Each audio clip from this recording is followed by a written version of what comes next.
शहरातील नाल्यात कचरा टाकणाऱ्यांवर आळा घालण्यासाठी महानगरपालिकेच्या वतीने काही भागातील नाल्यांवर सीसीटीव्ही कॅमेरे बसवण्यात येणार असल्याने कचरा फेकणाऱ्या विरोधात कठोर कारवाई करण्यात येईल, अशी माहिती स्थायी समिती सभापती अनिल मकरे यांनी दिली आहे।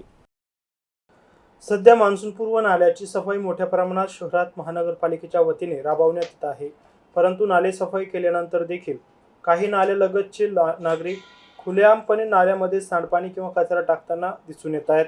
यामुळे जोरदार पाऊस सुरू झाला तर त्याचा परिणाम नागरिकांच्या घरात पाणी शिरण्यासाठी होऊ शकतो।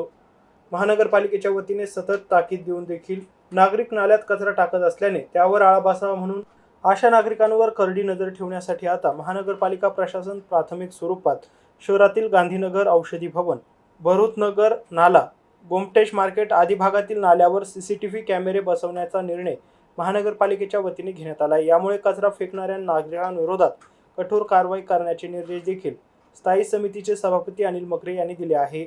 महानगरपालिकेच्या वतीने सुरू असलेल्या नाले सफाईवर सुद्धा ते नाराज असून याबाबत त्यांनी अधिकाऱ्यांना खुलासा मागितला असून कामात दिरंगाई करणाऱ्या अधिकाऱ्यांवर कारवाई करण्याचे संकेत त्यांनी दिले आहे। याविषयी अधिक माहिती त्यांनी MC न्यूजशी बोलताना दिली आहे, पाहूया।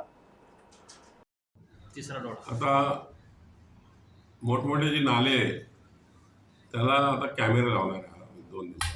कॅमेरा लावल्यानंतर आम्हाला माहीत पडेल कोण कचरा टाकतो, कचरा वाहून येतो, हे दिसायसाठी आपण कॅमेरे लावले। असं कोणते महत्त्वाचे नाले आहे ना, मोती कारंजाला लावणार आपण, गांधीनगरला लावणार आहे, आणि तिसरा आहे तर इथं लावणार आहे।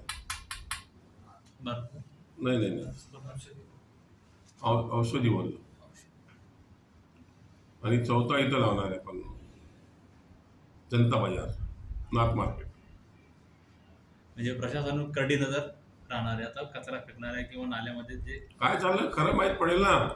ते सांगतात आम्ही उचललं आपण परत आले तर कॅमेरा लागल्यानंतर सगळं आम्हाला दिसेल ना, दूध का दूध पाणी का पाणी हो जाएगा।